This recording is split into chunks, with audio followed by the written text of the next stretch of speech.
Hi, day 5. We're traveling from Truro to Iona in Nova Scotia. It's only about 250 kilometers, should take 3 hours, maybe 4 with breaks. Started out decent enough. The sun didn't really come out, it was drizzling a bit. But we took off in any case. I found out the night before that directly in front of the motel is the Salmon River, and twice a day the tidal bores come in.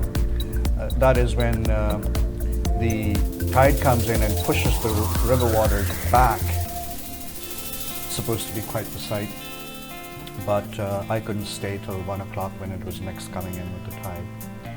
So I took off. I hadn't spoken to anybody at length for days, so I called my friend Keiko. I couldn't speak to her because I'd lost my microphone dongle on day 1, but she could watch me as I rode. She had the biggest grin on her face.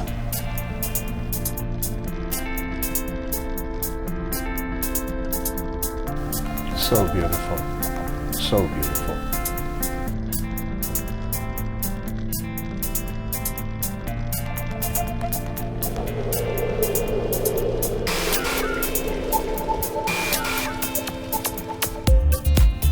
About 3 minutes into the ride, the drizzle started getting heavier, so I had to stop and pull on my rain gear on the side of the highway.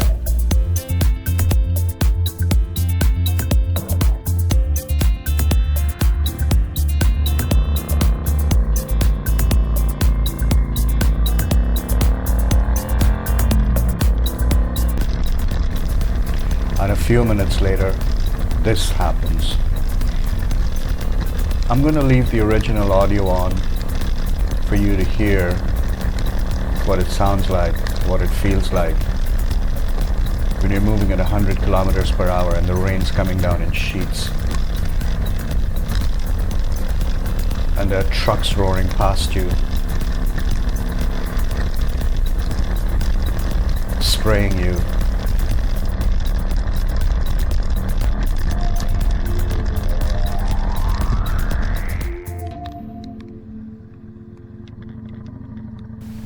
After about 45 minutes of that, I needed a break. I had to get out of the rain. I saw a sign for a place called Kensiville. Looked interesting, so I took off the highway. And yes, there wasn't a whole lot going on in Kensiville. So I turned around and I had a chance to say hello to the village's permanent residents. Sleep well, y'all. I'd seen a little information kiosk on my way in, so I decided to stop there and kind of wipe down. I was having trouble with my windshield because the water was sticking to it. I had read somewhere that soap keeps the water off, or at least makes the water run off the windshield instead of sticking. So that's what I did. I soaked up my windshield. Got a little streaky, but it seemed to work.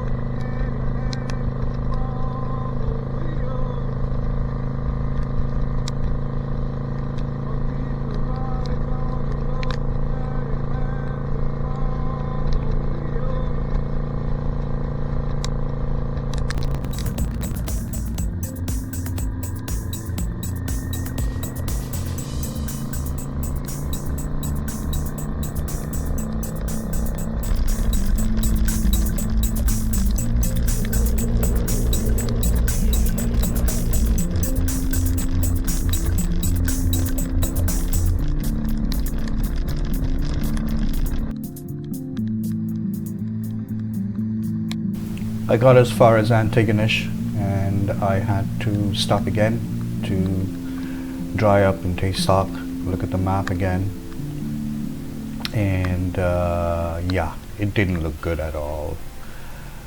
As you can see, that deep green, the orange and yellow bands. There was no escaping the rain. I had to keep going.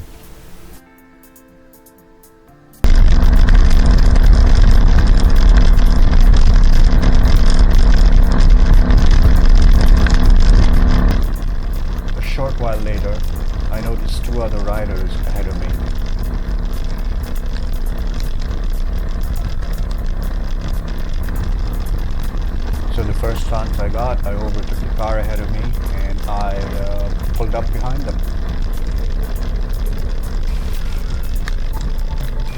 We rode together through the chaos for a good 40 or 50 kilometers.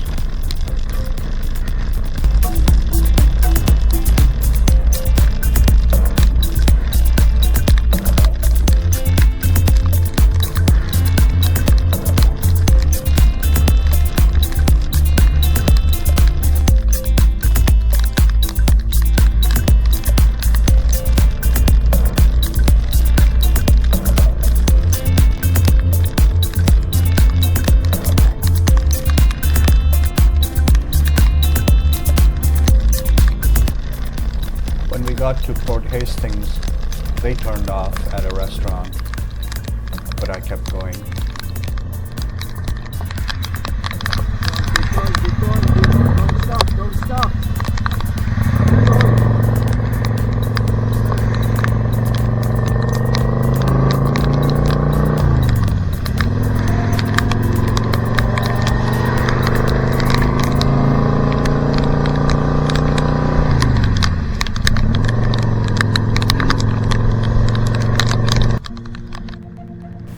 After, what is it now, almost 4 or 5 hours of battling through this rain, I'd had enough. I needed a break.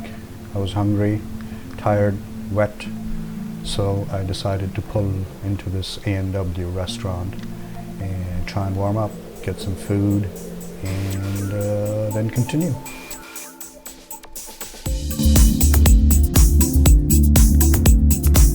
Oh geez, why do they have a fan on?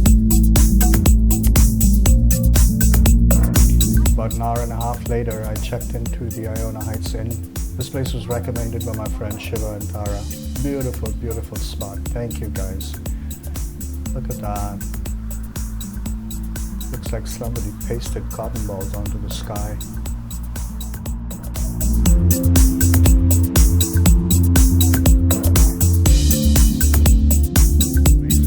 Amazing view. That's an amazing view. All right. And I got 80s tunes running on the TV. Perfect.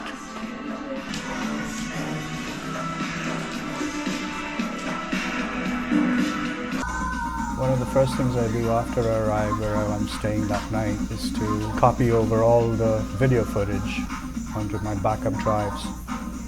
And it is a massively time-consuming operation. So I had a little dance party while that was going on.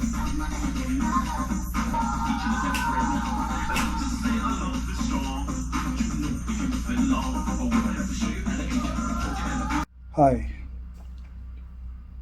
Day 5 done. Holy moly, what a day. Started out calm enough. It was drizzling very lightly when I left Truro. Okay for the first half hour or so. And then the heavens opened up. Wow, did the heavens open up. It was scary, but also I told myself that I could handle it, and I did. I feel good about that. I tandemed up with a couple of other riders in front of me. We rode for, I don't know, probably 40 or 50 kilometers together. It was very comforting to have them there in front of me. And here's the thing, right? I figure everybody else out there doing this craziness is way more experienced than I am. So if they're out there, still riding, despite the rain and, the poor visibility, I can follow them, do what they're doing, and learn from what they're doing. So thank you to those people, whoever they were. They turned off at a restaurant, but I kept going.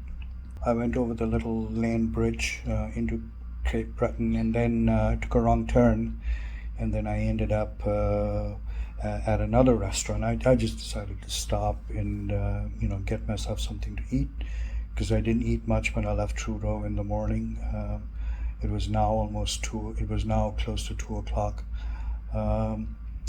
And so anyway, I stopped at this A&W, and there were 2 other riders there. Older gentlemen, one from BC and the other from Saskatchewan. So we chatted a little bit. And so they asked me where I'm from, and I said I'm from Toronto. And the older guy, Ray, he says, "Oh, I'm sorry."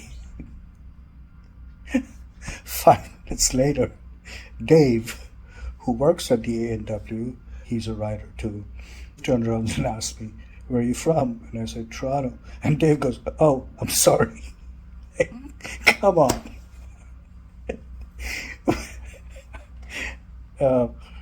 Yesterday when I left Fredericton, the lady, one of the hosts, she asks me, "Where are you from?" And I said, "I'm from Toronto." And this other house guest says, "Oh yeah, he's a foreigner." Like, what the Anyway, I made it to Iona, to this wonderful motel, the Iona Heights Inn. The views are fantastic. I'll show you in a bit. I got great drone shots. And wouldn't you believe it? After all the pounding I took from the rain and the storms and everything, I pull into the inn and the sun comes out. The irony of it all. But I feel good. I feel really good. I feel experienced, and I'm learning. I'm learning how to handle my fear, how to handle the bike in extreme weather conditions, and it's all good. This is how you learn. This is how you learn. This is experience. Tomorrow, I'm going to try and do the Cabot Trail. Supposed to be one of the most amazing rides in North America. So wish me luck. Fingers crossed. We ride again tomorrow. The Vulcan mother is just steaming along. She's doing great. But I have created a problem for myself. When I left Mulgrove, the restaurant, the A&W, I didn't look at the gas gauge. And when I got here, the girl at the bar told me that the closest gas station is 25 minutes away. I might have to beg for fuel tomorrow. I told Dan, the manager of this place, that I would shoot a drone video of his property. Maybe I'll trade off the drone video for a couple of liters of gas so I can get to a gas station in the morning.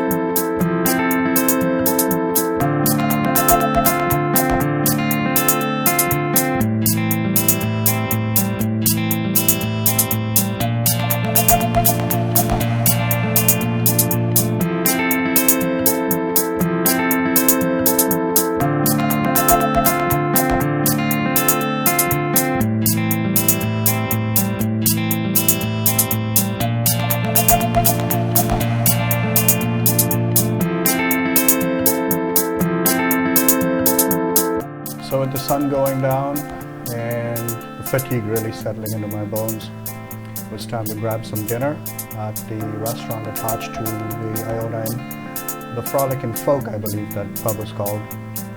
And Dan, the manager, also told me that there was a performance there tonight. So let's go check it out.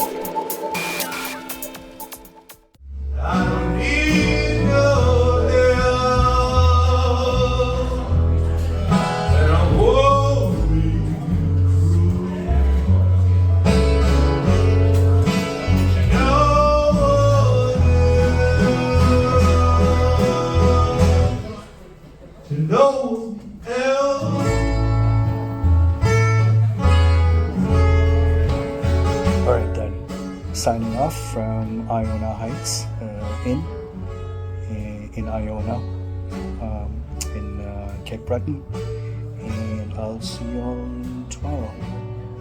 Good night.